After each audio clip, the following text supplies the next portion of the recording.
नमस्कार, यो news 24 television news 8 मा स्वागत छ। राजधानीमै मिटर ब्याजको फन्दामा परेका कारण एक महिलाले सम्पत्ति मात्रै गुमाएकी छैनन्, बलात्कृत समेत भइन्। सावा ब्याज मिनाहा गर्ने न्यूमा साहुकार सूर्यमान मालीले धम्की, प्रलोभन र प्रभाव देखाएर आफ्ना साथी मार्फत समेत बलात्कारको शिकार बनाए। भयभरको सम्पत्ति हडपे। यस्तै साहु महाजनहरू कसरी पेश हुँदा रहेछन् भन्ने प्रश्न पारेको छ। राजधानीमै यस्तो घटना भयो भन्दै जिब्रो टोक्नेलाई सुदूरपश्चिमको बझाङमा बन्दै गरेको दलितको घर भत्काइदिएको घटनाले पनि मन कुँडिदो हो कि नै। बझाङका करण ओखरेलाले बनाइरहेको घर शुक्रबार स्थानीयले भत्काइदिए। घर भत्काएको आरोपमा प्रहरीले 3 जनालाई पक्राउ गरिसकेको छ। यस्ता घटनाले प्रश्न उब्जाएको छ, समाजमा मानवता हराएकै हो त? उत्पीडन, शोषण, दमन र सर्वसत्तावाद कहिलेसम्म भोग्ने? राणा, पञ्चायत र राजाको शासनले जनतामाथि विभेद गरियो भन्दै गरिएका आन्दोलनहरू यस्तै दिनका लागि थिए? पक्कै पनि मुक्ति या मृत्युको बाटो खोज्न भन्दै गरिएका आन्दोलनहरू फगत नाराका लागि थिएनन्। यो कुरा सरकार, दल र नेताहरूले किन सोच्दैनन्? विश्व बाघ दिवस राष्ट्रपतिदेखि प्रधानमन्त्री र सबै नेताहरूले धुमधामका साथ मनाए। तर महिला बलात्कृत हुँदा होस् वा दलितको घर भत्काउनेदेखि विभेदका कुरा नै किन नहुन्? यी विषयमा किन बोल्दैनन् उनीहरू? राज्य संयन्त्र लागेकै छ, प्रहरीले पक्राउ गरेर कारबाही चालेकै छ भन्न त सकिएला। तर यस्तै मात्र अब समाधानको बाटो देखिन्न।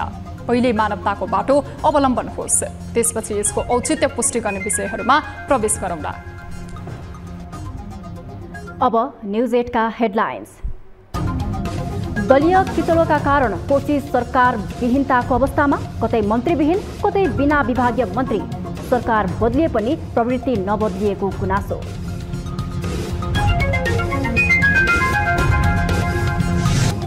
बाघ संरक्षणमा लक्ष्य अगावै नेपाललाई सफलता। बर्दियामा मात्रै 125 बाघ रहेको दाबी। पर्यटक भित्र्याउन पहल गर्नुपर्नेमा जोड। मानवीय क्षति नियन्त्रणमा पुगेन ध्यान।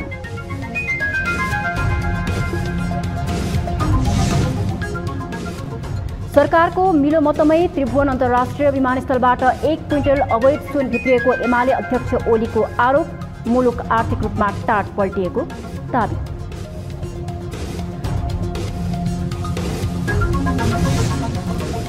र गत आर्थिक वर्षमा नेपालबाट 7 अर्ब 70 करोड बराबरको अलैँची निर्यात हुँदा दाँत कोट्याउने सिमका आयात खर्च नै 1 करोड भन्दा बढी। 2 करोड भन्दा बढीको सियो र सेफ्टी पिन पनि ल्याइयो।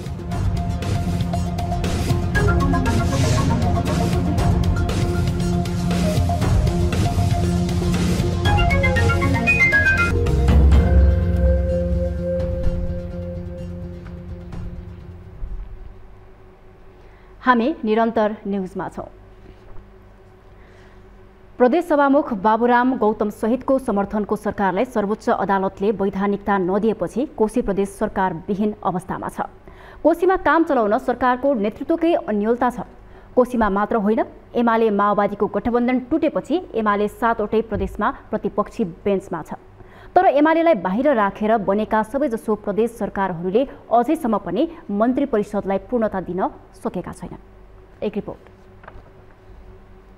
7 प्रदेश मध्ये कोशीमा एमाले सबैभन्दा ठूलो पार्टी भएका कारण माओवादीले धेरै पछिसम्म पनि सरकारको साथ छाडेन। समर्थन फिर्ता लिए पनि कांग्रेस सहितको गठबन्धनको बहुमत नपुग्ने भएकैले कोशीमा एमाले सरकारको साथ छाड्ने नछाड्ने अन्योलता रह्यो। केन्द्र गठबन्धनको दबावका कारण अन्ततः माओवादीले सरकारको समर्थन फिर्ता लिएपछि कोशीमा झनै अन्योलता बढ्यो। तत्कालीन मुख्यमन्त्री हिक्मत कुमार कार्कीले विश्वासको मत पाउन सकेनन्। सभामुखले समेत समर्थन गरी कांग्रेसका उद्धव थापालाई मुख्यमन्त्री बनाइए पनि सर्वोच्चले अवैध ठहर गर्यो। अब नयाँ सरकार कसरी बनाउने अन्यल छ। मध्य प्रदेशका मुख्यमन्त्री सरोज कुमार यादव छन्। मुख्यमन्त्री यादवले पनि अझैसम्म मन्त्री परिषदलाई पूर्णता दिन सकेका छैनन्। यादवले मन्त्री परिषदलाई पूर्णता दिन नसक्दा गृह, सञ्चार तथा कानून र श्रम तथा यातायात मन्त्रालय आफैसँग राखेका छन्। यादवले मन्त्री नियुक्त गरेकाहरूलाई पनि जिम्मेवारी दिन सकेका छैनन्। 2 मन्त्री र 2 राज्य मन्त्रीले जिम्मेवारी नपाउँदा उनीहरू बेरोजगार जस्ता भएका छन्। मन्त्री वसन्त कुमार कुशवाहा र सुरिता कुमार शाह तथा राज्य मन्त्री शेख अबुल कलाम आजाद र सञ्जय कुमार यादवले मन्त्रालयको जिम्मेवारी अझै पाएका छैनन्। बागमती प्रदेश बागमती प्रदेशमा शालिग्राम जमकट्टेलले पटक पटक विश्वासको मत लिए पनि एमालेको समर्थनदेखि अहिलेसम्म मुख्यमन्त्री पाउने नेता हुन्। सत्ता गठबन्धनको फेरबदलले गर्दा उनले दोहोर्याएर विश्वासको मत लिनु पर्यो। जमकट्टेलले मन्त्री परिषदलाई पूर्णता दिएको बताए पनि एक मन्त्री अझै जिम्मेवार विहीन छन्। 12 सदस्यीय मन्त्री परिषदमा रामकृष्ण चित्रकार अहिले पनि बिना विभागीय मन्त्री छन्। गण्डकी प्रदेशमा खगराज अधिकारीले विश्वासको मत पाउन नसक्दा एमाले नेतृत्वको सरकार ढल्यो। अधिकारीपछि कांग्रेस माओवादी गठबन्धनबाट कांग्रेसका सुरेन्द्र राज पाण्डे मुख्यमन्त्री भए। यसअघि अधिकारीले मन्त्रालयको संख्या घटाए अनुसार पाण्डेले लामो समयपछि मन्त्री परिषदलाई पूर्णता दिएका थिए। यसअघि भागबण्डा मिलाउन बढाइएका मन्त्रालय गाभेर गण्डकीमा 7 सदस्यीय मन्त्री परिषद बनाइएको छ। लुम्बिनी प्रदेशमा पनि लामो समयसम्म मन्त्री परिषदले पूर्णता पाउन सकेको छैन। मुख्यमन्त्री दिल्ली बहादुर चौधरीले जेठ 8 गते मन्त्री परिषद पुनर्गठन गरे पनि अझैसम्म पनि सरकारलाई पूर्णता दिन सकेका छैनन्। 7 सदस्यीय मन्त्री परिषद गठन गरेका चौधरीले खानेपानी, ग्रामीण तथा शहरी विकास, वन तथा वातावरण र उद्योग, पर्यटन तथा यातायात व्यवस्था मन्त्रालय आफैसँग राखेका छन्। गण्डकी प्रदेशमा जस्तै कर्णाली प्रदेश सरकारले पूर्णता पाएको छ। मुख्यमन्त्री राजकुमार शर्माले भने मन्त्री परिषदलाई पूर्णता दिएका हुन्। पुसमा एमालेसँगको सहकार्यमा आधा कार्यकाल सरकारको नेतृत्व लिने सहमति अनुसार शर्मा मुख्यमन्त्री बनेका थिए। तर एमालेले समर्थन फिर्ता लिएपछि पुनः कांग्रेस सहितका दलहरूको समर्थनमा शर्मा मुख्यमन्त्री बनेका हुन्। सुदूरपश्चिम प्रदेश सरकारले अहिलेसम्म पनि पूर्णता पाउन सकेको छैन। केन्द्रदेखिको ठूलो मेहनतका बीच पनि सुदूरपश्चिम सरकार अपूर्ण छ। मुख्यमन्त्री कमल बहादुर शाहले सुदूरपश्चिम प्रदेशको नेतृत्व गरेको 2 महिना भन्दा बढी भयो, तर मन्त्री परिषदले अझै पनि पूर्णता पाएको छैन। नागरिक उन्मुक्ति पार्टीलाई साथ लिन नसक्दा जेठ 6 गतेपछि सरकारको पुनर्गठन हुन नसकेको हो।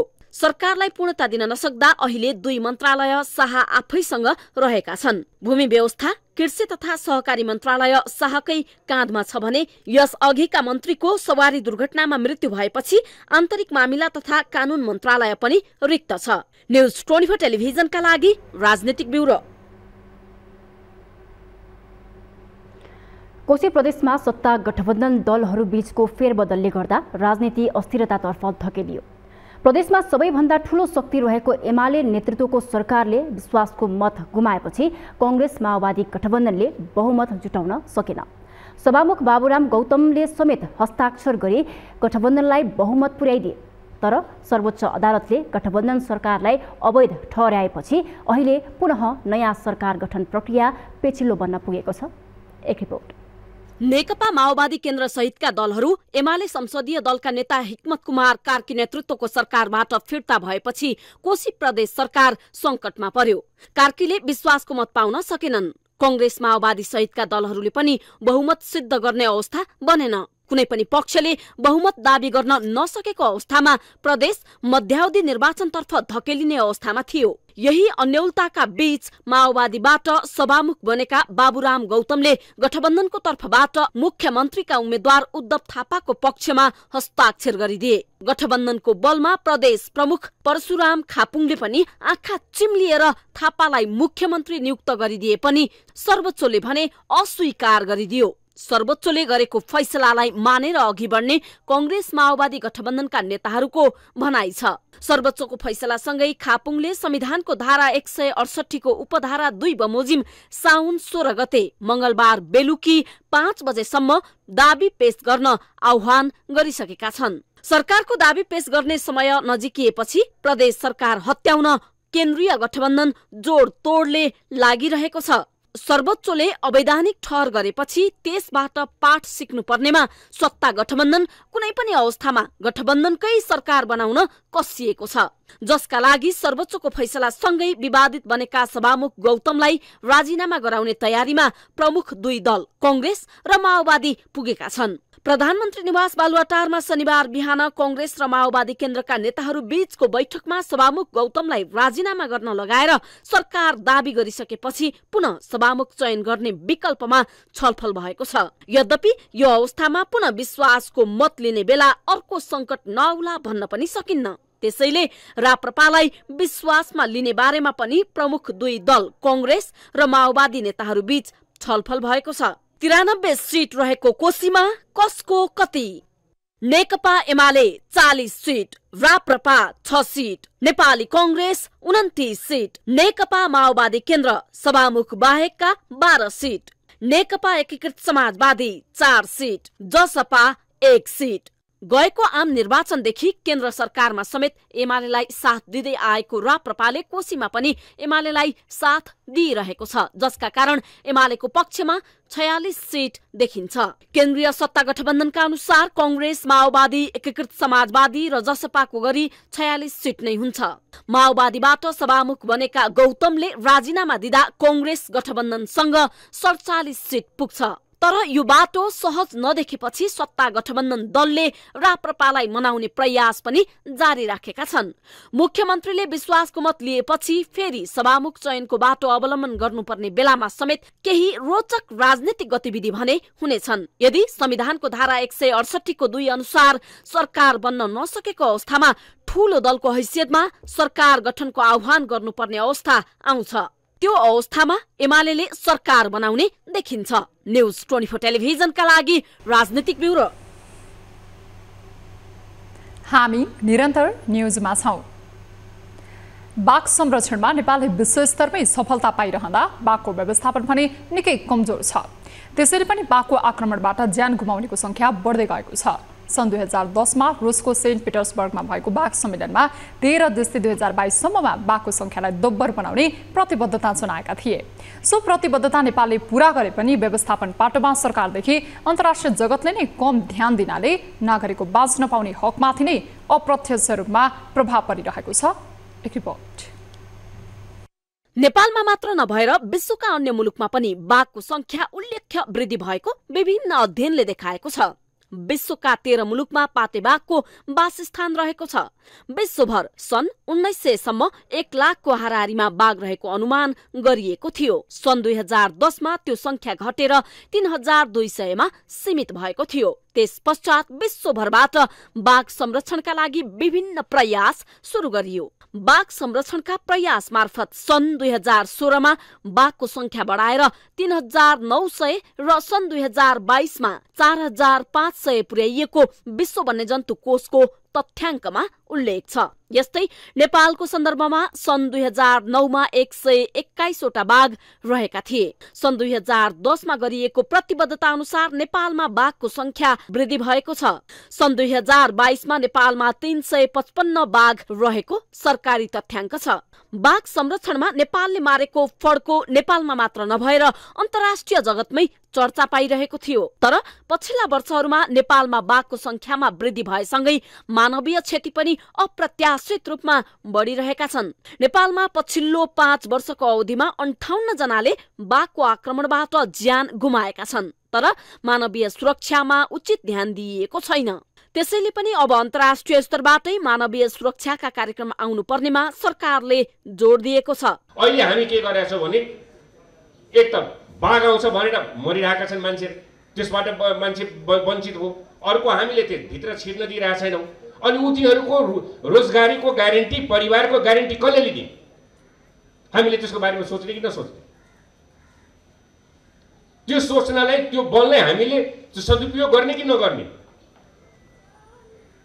त्यसकारण हामीसँग सम्भावना पनि छ। त्यो सम्भावनाले, प्रचुर सम्भावनाले हामीले सकेसम्मलाई सदुपयोग गरौं।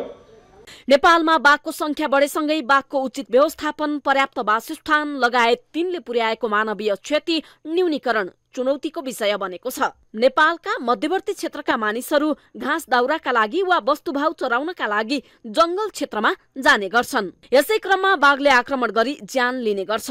त्यसैले मानवीय क्षति न्यूनीकरणका लागि थप सशक्त ढंगले लाग्नुपर्ने सरकारवालाको तर्क छ।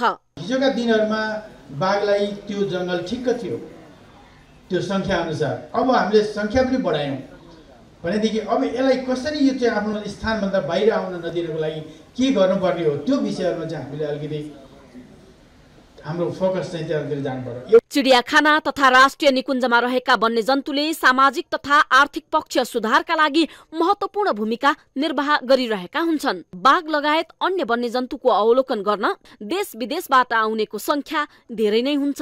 त्यसैले चिडियाखाना तथा राष्ट्रिय निकुञ्जमा रहेका वन्यजन्तुको व्यवस्थापनका लागि तीनै तहका सरकारको सहकार्य जरुरी देखिन्छ। एउटा बाघको निमित्त 20 स्क्वायर किलोमिटरको एरिया चाहिन्छ। अब यो ललितपुर महानगरपालिका चाहिँ 36.2 किलोमिटर भनेपछि यहाँ त 2 बाघ नहुँदैछ।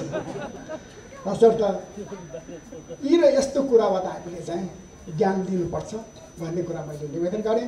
सन् 1995 मा बाघको संख्या 98 रहेकोमा नेपालमा पछिल्लो पटक सन् 2018 मा गरिएको जनगणना अनुसार यो संख्या बढेर 235 रहेको छ।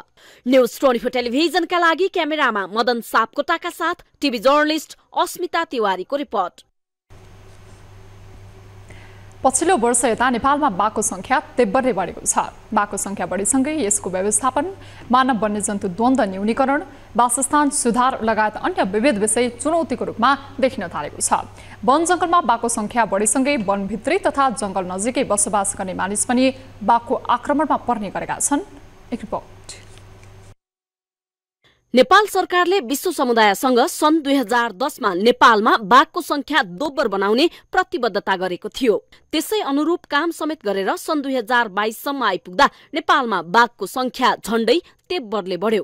अहिले बर्दिया जिल्लाको बर्दिया राष्ट्रिय निकुञ्जमा मात्रै करिब 125 वटा बाघहरू रहेको बर्दिया राष्ट्रिय निकुञ्जले जनाएको छ। पछिल्लो समयमा बाघको संख्या बढेसँगै जुलाई 29 तारिखमा मनाइने विश्व बाघ दिवस बर्दिया राष्ट्रिय निकुञ्जले पनि मनाएको छ। लुम्बिनी प्रदेशको सबैभन्दा ठूलो पर्यटकीय क्षेत्रको रूपमा परिचित बर्दिया राष्ट्रिय निकुञ्जमा बाघको संख्या निकै बढेको र यहाँ बाघ हेर्न पर्यटकहरू भित्र्याउनका लागि कार्यक्रमहरू तयार गर्नुपर्ने बेला आएको सरकारवाला निकायहरूले बताएका छन्। बर्दिया चाहिँ 56 प्रकारको म्यामल्सहरू पाइने ठाउँ, 26 प्रकारका रेप्टाइल्स पाइने ठाउँ, 514 भन्दा बढी प्रकारका चरा पाइने ठाउँ र 121 प्रकारका माछा पाइने ठाउँ, अर्थात् जैविक विविधताको दृष्टिकोणले अत्यन्तै महत्त्वपूर्ण ठाउँ बर्दिया हो।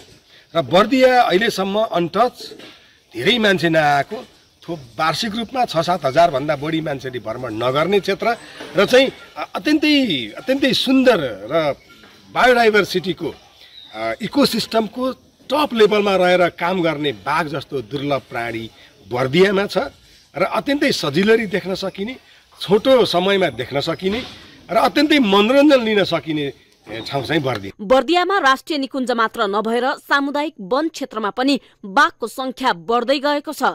सन् 2010 मा भएको सम्झौता भन्दा पनि बाघको संख्या तेब्बर बढाउन सफल भएकाले अब बाघ हेर्न पर्यटक भित्र्याउनु पर्ने संरक्षकविदहरूको भनाइ छ। संसारभरि नै बाघको संख्या चाहिँ द्रुत गतिमा वृद्धि भएको र सजिलै बाघ देख्न सकिने राष्ट्रिय निकुञ्जमा बर्दिया राष्ट्रिय निकुञ्ज अग्रपङ्क्तिमा छ।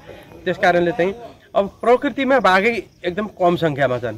प्रकृतिमा चाहिँ एकदम कम संख्यामा भएका बाघहरूलाई अब चाहिँ आएर आफ्नै आँखाले देख्ने अवसर धेरै कम छ, तर बर्दियामा त्यसको सम्भावनाहरू धेरै छन्।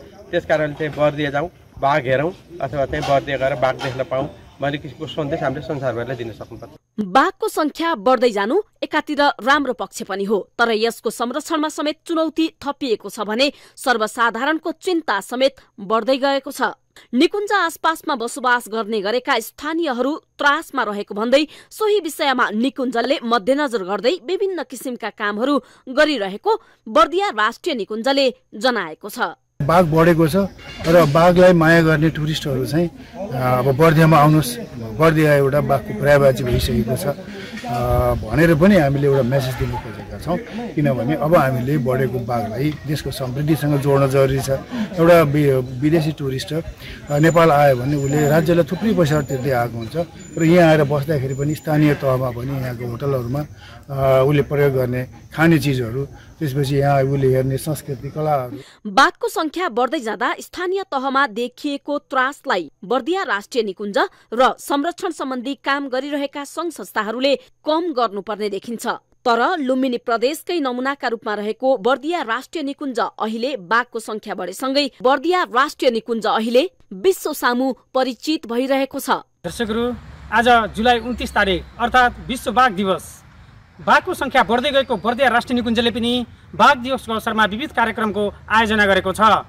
बाघको संख्या बढ्दै जाँदा विदेशी पर्यटकहरू पनि बर्दियाको राष्ट्रिय निकुञ्जमा पुग्न थालेका छन्। काठमाडौँ महानगरपालिकाले विभिन्न स्मार्ट परियोजनाहरू अघि सारे तापनि सेवा प्रदानका हिसाबले भने ती साँच्चैकै स्मार्ट हुन सकेका छैनन्। महानगरका स्मार्ट योजना मध्ये 3वटा सञ्चालनमा रहेका छन् भने बाँकी योजना बनिरहेका छन्। सञ्चालनमा रहेका पनि प्रभावकारी देखिएका छैनन्। एक रिपोर्ट। काठमाडौँ महानगरको विभिन्न स्मार्ट परियोजना मध्ये उदाहरणका लागि अहिले सञ्चालनमा ल्याएका 2 परियोजनालाई लिन सकिन्छ। पहिलो स्मार्ट पार्किङ र अर्को स्मार्ट डस्टबिन। सञ्चालनमा आएसँगै विवादित बनेको स्मार्ट पार्किङ उचित व्यवस्थापनको अभावमा खासै प्रभावकारी देखिएको छैन। शुल्क तथा अन्य विभिन्न विषयलाई लिएर स्मार्ट पार्किङको आलोचना भइरहेको छ। उहाँहरूको मन लाग्दैछ कि कहिले अब 1 घण्टा बस्दाखेरि केही नभए नि 80-90 रुपियाँ हुन्छ, 2 घण्टा बस्यो भने 180 ल्या हुन्छ। म यहाँ प्रायः आइरहेको हुन्छु यो सपिङको लागि, म त्यो ड्राइभर हो। यही हो, अब राज्यको कानमा पुगोस्, राम्रो व्यवस्थित पार्किङ दियोस्, त्यही।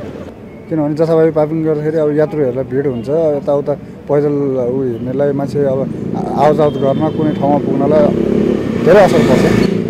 व्यवस्थित पार्किङ भएपछि मान्छेलाई चाहिँ धेरै सुविधा हुन्छ क्या। त्यस्तै 3 करोड खर्चेर काठमाडौँका विभिन्न स्थानमा स्मार्ट डस्टबिन राखे पनि प्रयोगमा आएको छैन। यसबाहेक महानगरका स्मार्ट प्रतीक्षालय, स्मार्ट जेब्रा क्रसिङ, स्मार्ट शौचालय, smart taxi stand, smart ambulance, smart light परियोजना छलफलमा मात्रै सीमित भएको छ। सहज वातावरणका लागि महानगरले यातायातमा सहजता, स्मार्ट पसल, स्मार्ट सेवा लगायतका सेवा सहितको स्मार्ट सिटी निर्माणका लागि 4 अर्ब बजेट छुट्याएको छ। तर अहिले सञ्चालनमा आएका योजनाको कार्यान्वयन नै फितलो हुँदा आगामी योजना सफल हुन सक्नेमा शंका पैदा भएको छ। यद्यपि महानगर सहर स्मार्ट भएको दावी गर्छ। अब स्मार्ट डस्टबिनको कुरा बनेकै छैन, त्यसलाई त गर्नै भएन। स्मार्ट टोयलेट सुरु भइ नै रहेका छन्। अब स्मार्ट ट्राफिक लाइटका कुराहरू, स्मार्ट जेब्रा क्रसका कुराहरू अब सुरु हुन्छ। हामी मेलविन क्रस भन्छौँ त्यसलाई। त्यो मेलविन क्रस अन्तर्गत चाहिँ यो ट्राफिक व्यवस्थापनमा यसले काम गर्छ। र अहिले अब स्मार्ट सिटी भइसकेपछि नजान्ने कुरा हुँदैन हुन्छ जस्तो लाग्छ मलाई। अहिले प्रयोग भइरहेका छन्। अहिले अब स्मार्ट सेवाहरू हामी दिइ नै रहेछ। महानगरले जति नै स्मार्ट सिटी भने पनि काठमाडौँवासीहरूले धुलो, धुवा, भत्किएका साङ्गो र सडक, ट्राफिक जाम, अपर्याप्त खानेपानी र अव्यवस्थित ढल, मास ट्रान्सपोर्टेसन, फोहोर, दुर्गन्ध लगायतका समस्या भोग्नु परेको छ। हराभरा सहर, निशुल्क वाइफाई, रोजगारी सृजना लगायतका लोकप्रिय घोषणा मात्रै भएका छन्। डिजिटल काठमाडौँमा केन्द्रित भएको महानगरले दीर्घकालीन योजनामा काठमाडौँ महानगरलाई स्मार्ट सिटीको रूपमा विकास गर्ने गरी अघि बढ्नुपर्ने देखिन्छ। न्यूज 24 टेलिभिजनका लागि क्यामेरामा प्रभात थापा र महेश्वर केसीका साथमा टिभी जर्नलिस्ट एलिसा अर्याल, काठमाडौँ। न्यूजहरू अझै बाँकी नै छन्। अब पालो ब्रेकको।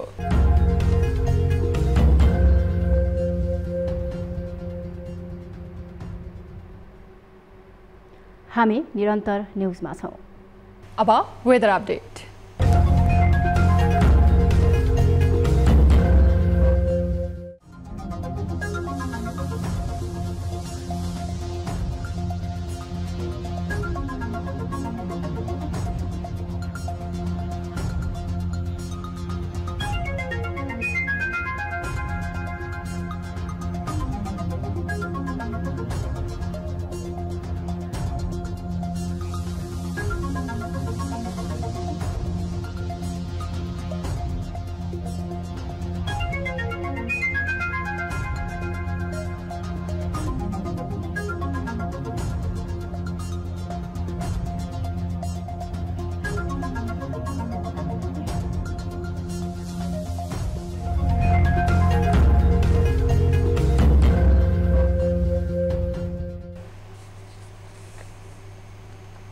अब न्यूज 8 को अन्त्यमा पुनः हेडलाइन्स। दलीय किचलोका कारण कोशी सरकार विहीनताको अवस्थामा कतै मन्त्रीविहीन, कतै बिना विभागीय मन्त्री, सरकार बदले पनि प्रवृत्ति नबदलिएको गुनासो।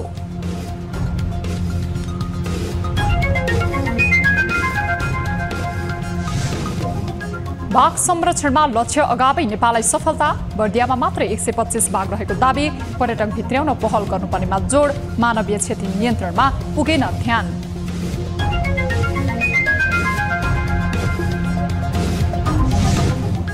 सरकारको मिलेमतोमै त्रिभुवन अन्तर्राष्ट्रिय विमानस्थलबाट 1 क्विन्टल अवैध सुन भित्रिएको एमाले अध्यक्ष केपी शर्मा ओलीको आरोप। मुलुक आर्थिक रूपमा टाट पल्टिएको दावी।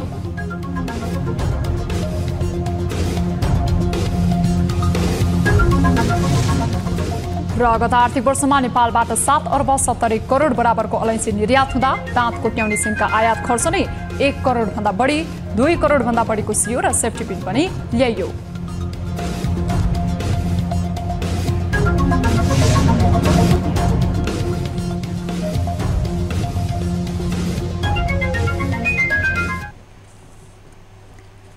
न्युज 8 अहिलेलाई यति नै। जाँदा जाँदै ताली र गालीका लागि हामीले सोधेको प्रश्न। कोशी प्रदेश सरकारका मुख्यमन्त्री उद्धव थापाको नियुक्ति सर्वोच्च अदालतले बदर गरेको छ। यो बदरलाई सरकार बनाउन सभामुख दुरुपयोग गर्नुको परिणति भन्न मिल्छ भन्नेले तालीमा र मिल्दैन भन्नेले गालीमा। हाम्रो पात्रको एप्लिकेसनमा गई भोट गर्न सक्नुहुनेछ। थप न्युजका लागि हाम्रो वेबसाइट www.news24nepal.com हेर्नुहोला। साथै हामीलाई फेसबुक, ट्विटर र युट्युबमा पनि फलो गर्न सक्नुहुनेछ। यस्तै मोबाइल फाइबर र इमेलबाट 24 हेल्प डेस्कमा समस्या र गुनासो गर्न सक्नुहुनेछ। अहिलेलाई बिदा दिनुहोस्। हामी निरन्तर न्युजमा छौँ। नमस्ते।